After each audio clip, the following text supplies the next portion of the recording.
అమరావతిలో దందా ఆగటం లేదు అన్నటువంటిది ఇప్పుడు సాక్షి ఒకటి హైలైట్ చేసుకొచ్చింది. అందులో అవినీతి జరుగుతుందని 5 ప్యాకేజీల పనులు కాంట్రాక్ట్ విలువ కంటే అధిక ధరలకు సిండికేట్లకు అప్పగింత 751 కోట్ల విలువైన 3 ప్యాకేజీల పనులు ఎన్సీసీ చేతికి 218.12 కోట్ల విలువైన 2 ప్యాకేజీలను ఎంవీఆర్ ఇన్ఫ్రాకి మొబిలైజేషన్ అడ్వాన్స్ కింద కాంట్రాక్టులకు 10% చెల్లింపు. రాజధాని నిర్మాణ పనుల టెండర్లో సిండికేట్ల దందా యథేచ్ఛగా కొనసాగుతుంది.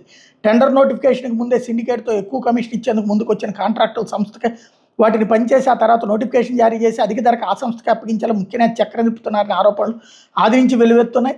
5 ప్యాకేజీల పనులు కాంట్రాక్ట్ సంస్థలకు అప్పగిస్తూ గురువారం ప్రభుత్వం జారీ చేసిన ఉత్తర్వులు వాటికి బలం చేకూరుస్తున్న ఇంజనీరింగ్ నిపుణులు స్పష్టం చేస్తున్నారు అన్నటువంటి వార్తని హైలైట్ చేశారు. అయితే ఇప్పుడు ఇక మళ్ళీ అమరావతిని నాశనం చేసే రాక్షసుడు, ఆ రాక్షసుడి బారి నుంచి కాపాడుకొస్తున్నాం అంటూ మళ్ళీ తెలుగుదేశం పార్టీకి సంబంధించినటువంటి అధికార ప్రతినిధులు, వాళ్ళ పార్టీకి సంబంధించిన నాయకులు, అట్లాగే జనసేన, భారతీయ జనతా పార్టీ నాయకులు కూడా ఇప్పుడు రంగంలోకి వచ్చి మాట్లాడే అవకాశం ఉంటుంది దీని మీద.